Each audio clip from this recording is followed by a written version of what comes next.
Porque Bolsonaro assumiu, e Bolsonaro, nesse 1 ano e meio que ele tem de governo, o que ele conseguiu acabar foi exatamente com a corrupção, cara. Não teve corrupção. É 1 ano e meio que ele fechou a caixa d'água, fechou as torneiras, registro, fechou tudo, cara.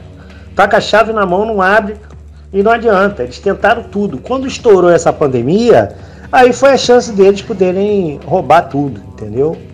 Agora eu vou voltar um pouquinho lá atrás para você entender tudo que está acontecendo no nosso país e o que há por trás disso tudo.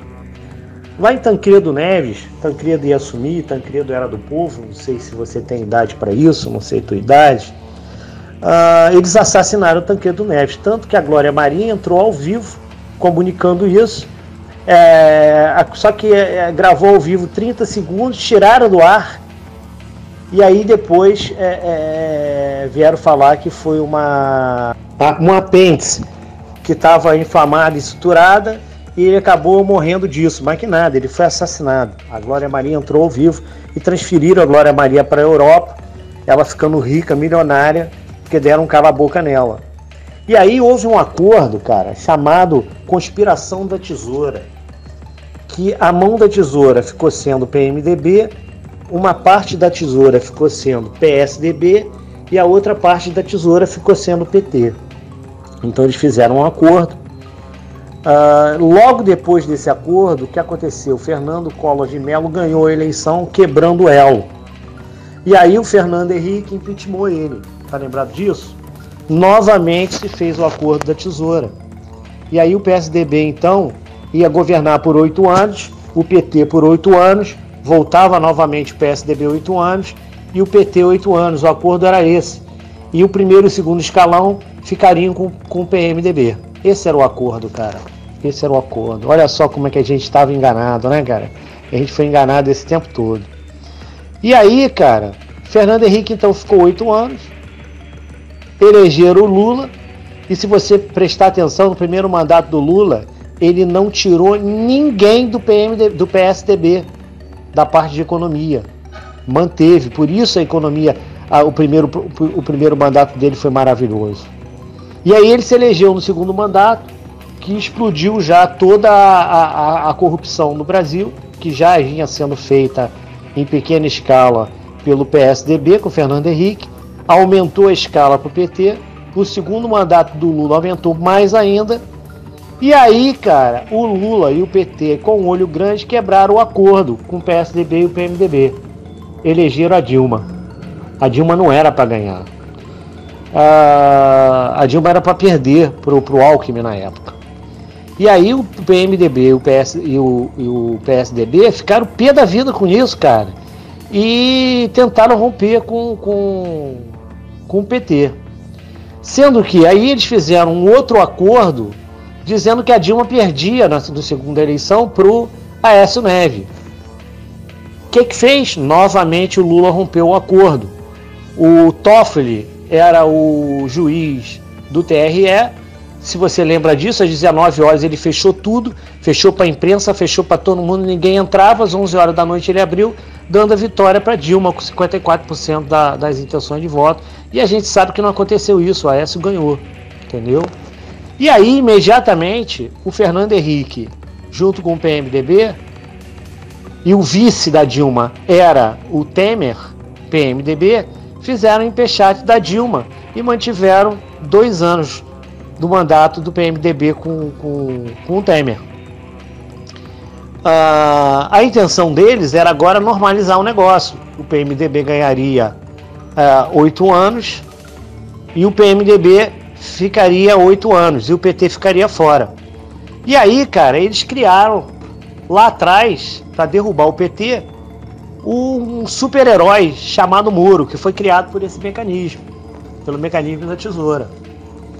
Então prepararam um super-herói para apresentar para a população brasileira, como se fosse um super-herói, e aí ele caçou o Lula, eles queimaram o Lula e o PT geral, o Lula foi preso, o Moro virou um herói nacional. E aí o que aconteceu? O Bolsonaro resolveu ser candidato. Já viu o Trump ganho lá nos Estados Unidos e vindo numa crescente de patriotismo no mundo. Com essa briga entre PMDB, PSDB e PT, se enfraqueceram. E aí, o Bolsonaro começou a vir com um enredo da seguinte forma: família, pátria e Deus. Era tudo o que o povo queria. E a palavra capitão simbolizou o Capitão América nos Estados Unidos, patriotismo, colou. O povo então inflamou e aconteceu o que o PSDB, o PMDB e o PT não queriam. A direita ganhou por causa dessa briga, esse olho grande do PT. Então nós ganhamos, nós conseguimos quebrar a hegemonia, conseguimos quebrar o mecanismo e ganhamos. O problema todo é que a gente não esperava, por exemplo, que o Mandetta e o Moro, quer dizer, o Moro eu já sabia, eles eram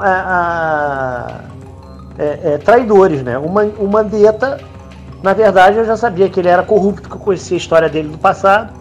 Eu já tinha avisado pro Flávio Bolsonaro, eu trabalhei com ele 2 anos, tá?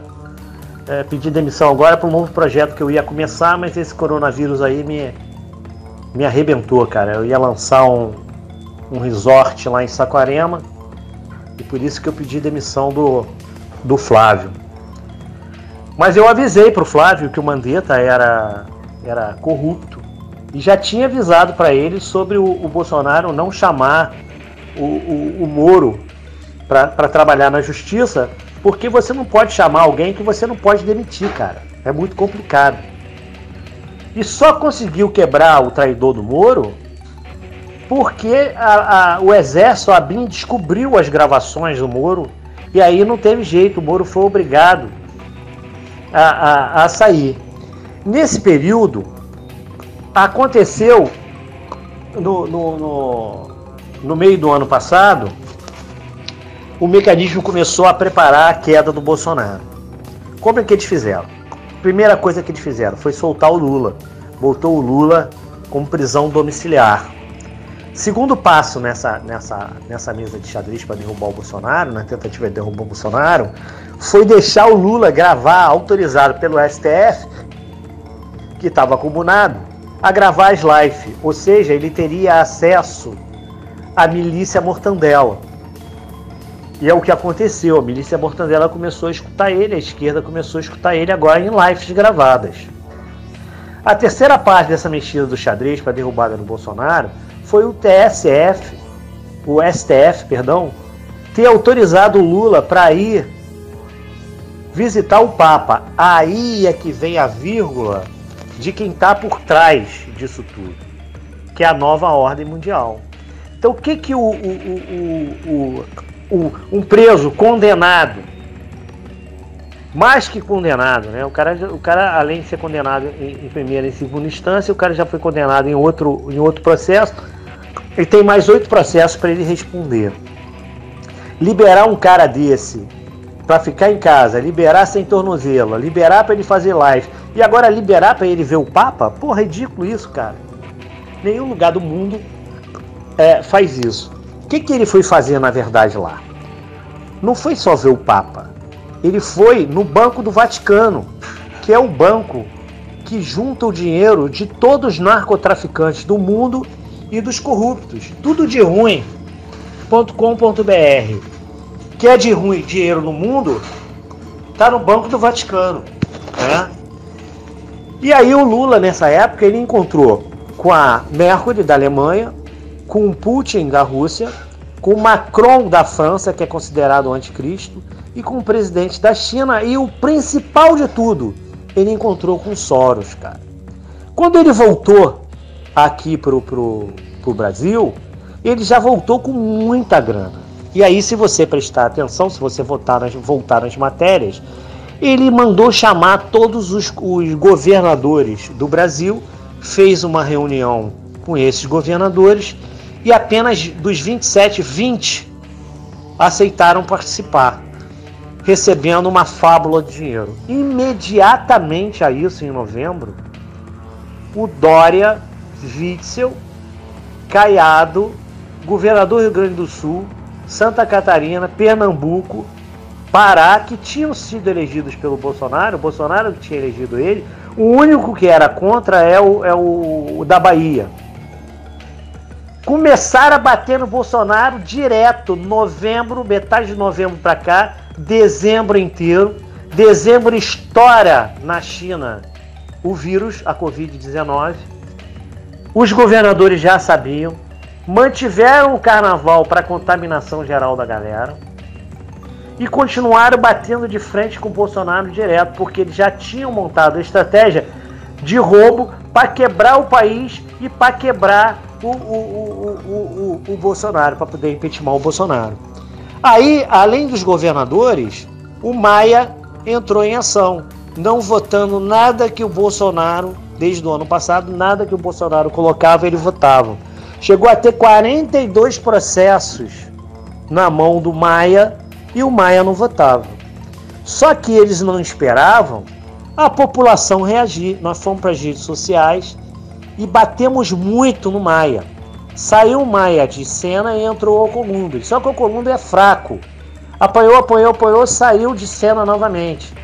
Voltou os governadores e os prefeitos. Não teve jeito, a população reagiu. 15 de março ia ter uma passeata no Brasil inteiro. O que aconteceu? A Globo, o governador Dória, Witzel e todos os outros governadores, o que eles fizeram? Eles fizeram um trabalho na mídia fortíssimo, causando pânico geral, dizendo que ia morrer mais de 1.000 pessoas, milhões de pessoas vão morrer se vocês forem para essa passeata, não façam isso, etc e tal. Porque ali já ia ser a queda desses governadores todinho, ia ser a queda do Maia e do Alcolumbre. Só que o pessoal ficou com medo e apenas 30% veio para a rua. E aí eles continuaram tomando um sobrefôlego na existência. Resultado, passou então, já que eles não conseguiram a queda do Bolsonaro, passou a pior parte do mecanismo deles, que foi botar o STF para combater o Bolsonaro. Começou com o Gilmar Mendes, passou para o Toffoli, Lewandowski, vai só vendo. Passou pela Carmen Lúcia, revezando, todo mundo se revezando, entrou para o Celso de Mello, veio com tudo o Alexandre de Moraes, que é um ladrão danado, envolvido no PCC e no Comando Vermelho. E agora, por último, veio o Barroco e o Fluxo, né? Fux, negócio assim. E aí, o que aconteceu? Eles estão se revezando para tentar derrubar o Bolsonaro. Não conseguiram novamente, porque o povo veio para a rua 7 semanas seguidas. Eles vieram para a rua em Brasília. A gente tentou fazer aqui em Niterói, não conseguiu, porque o prefeito de Niterói, esse comunista safado, não deixou. No Rio de Janeiro, o Witzel colocou a polícia e também não deixou fazer. Então só aconteceu em Brasília. Aí o que aconteceu, eu acho que foi 21 de abril, foi todo mundo para Brasília, né, cara? Foi todo mundo para Brasília, caminhão, ônibus, foi uma loucura total, foi uma passeata violenta. E novamente eles não conseguiram derrubar o Bolsonaro. E aí eles cometeram um erro gravíssimo. O Celso de Mello cometeu um erro gravíssimo nessa mesa de xadrez. E no xadrez, se você mexe uma pedra errada, você praticamente perde a partida. E foi isso que aconteceu. Eles quase perderam a partida com essa mexida errada. Qual foi a mexida errada, Maurício? Foi divulgar o vídeo. E aí a população brasileira e a população mundial, basta dizer que o vídeo já foi transcrito em 25 línguas. Esse vídeo mostrou para a população mundial, não só para a brasileira, que o Bolsonaro, ele era realmente patriota, ele é realmente patriota. Não só nas câmeras, mas como por trás das câmeras. E aí, desmontou o Moro. O Moro passou a herói para bandido traidor. Isso deu uma quebrada no STF também. Um ministro foi lá, um general foi lá conversar com Alexandre de Moraes. No dia seguinte ele já veio se redimir no Twitter. O Barroso agora está tentando derrubar o Bolsonaro a chapa Bolsonaro via TSE, que é a única chance que eles têm agora.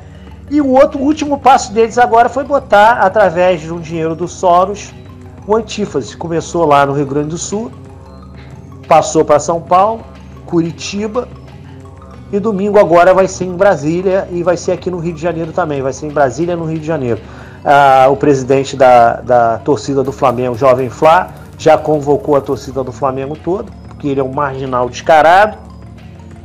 E vão para o Maracanã no domingo agora para tentar quebrar a porra toda. O que eles não esperavam, mais uma vez, foi a reação dos patriotas. E dessa vez, uns patriotas muito poderosos. Começou em Curitiba, o Vanderlei Silva convocou todas as academias de lutadores de todas as artes marciais para ir em defesa do Brasil e do Bolsonaro. E recolocaram na terça-feira agora a bandeira do Brasil no mastro novamente que eles tinham queimado. E os antífasas não apareceram.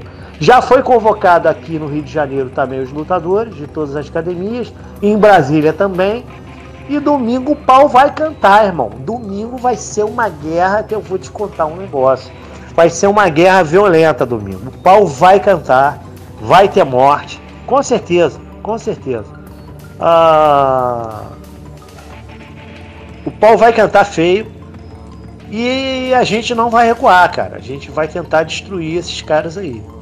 Agora, com o finzinho já da pandemia, porque deixa eu te explicar uma coisa aqui como sanitarista, com um cara que tem 33 anos no Ministério da Saúde, trabalhando com vírus e vetores, toda virose, toda pandemia, toda epidemia, ela tem um período de 12 semanas, que acabou agora, acaba hoje.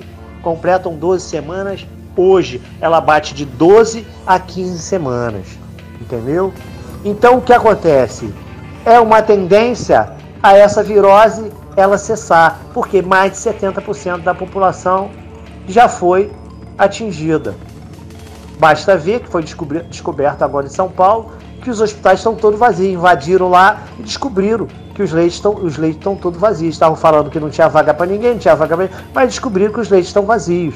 Os leitos no Rio de Janeiro também estão vazios, tudo vazio. Não conseguiram acabar nem os hospitais de campanha, porque o vírus zerou, cara. O vírus vai zerar agora. A partir de semana que vem, você não vai nem ouvir mais em falar em vírus.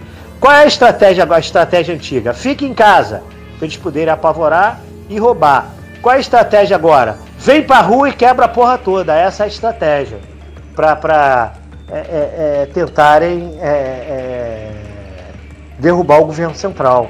Só que, mais uma vez, cara, os patriotas brasileiros reagiram como reagiram lá nos Estados Unidos. Eu não sei se ainda tem um vídeo aqui dos patriotas reagindo lá, o pau cantou, e eles, quebraram os antifas de porrada, mano. O negócio foi feio, os caras partiram pra dentro mesmo e quebraram os caras de porrada. Eu vou te mandar esse vídeo. E é o que vai acontecer aqui, cara. Vamos continuar na luta, vamos desistir não, firme e forte.